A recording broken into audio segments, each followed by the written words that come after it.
This is today's kinetic and potential energy lab.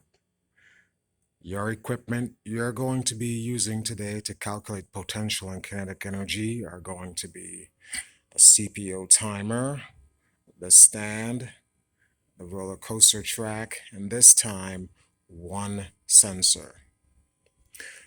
What we're going to do is set the position to 6, and on our paper we have a few things we have to do. So the marble that you guys are going to be using is 15 millimeters wide, and the marble weighs 5 grams. First thing, in order to get these calculations correct, convert the width of the marble into meters, and then convert the weight of the marble into kilograms. You have the conversion table right here on your paper. On this table here, first thing I want you to do is calculate the track height at 0, 25, 45, 65, 85, 105, and 125. You will use this flexible measuring tape, and please make sure you're not using the inches side. We're using the metric side. Also make sure that when you measure the track position, you're going from the table and you're measuring up to where the marble sits. So if I were measuring at 35, I would make sure that the tape measurer is here. So in this situation,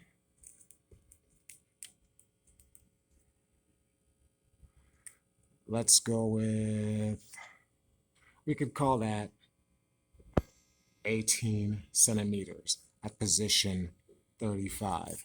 That was just an example. That is not what it actually is. But just remember, you're measuring from the table to the top of the track. You will do that and fill this in all the way across. Make sure that when you take your measurement off the tape measurer, that you convert the centimeters into meters. I only want meters in this row of the table. When we do velocity with our timer, remember we're going interval. We're making sure this is on. We're making sure that the light is lit up at the sensor connection to the sensor. We roll the marble through. And remember, that is the time. And for velocity, you divide the width of the marble in meters by the time on that timer. And that will be your meters per second going across this row.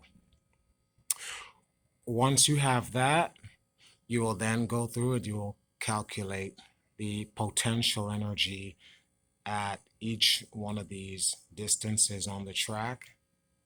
And then you'll also calculate the kinetic energy at each distance on the track. And then last of all, you will add them up to calculate the total energy across the track. That is the lab for today.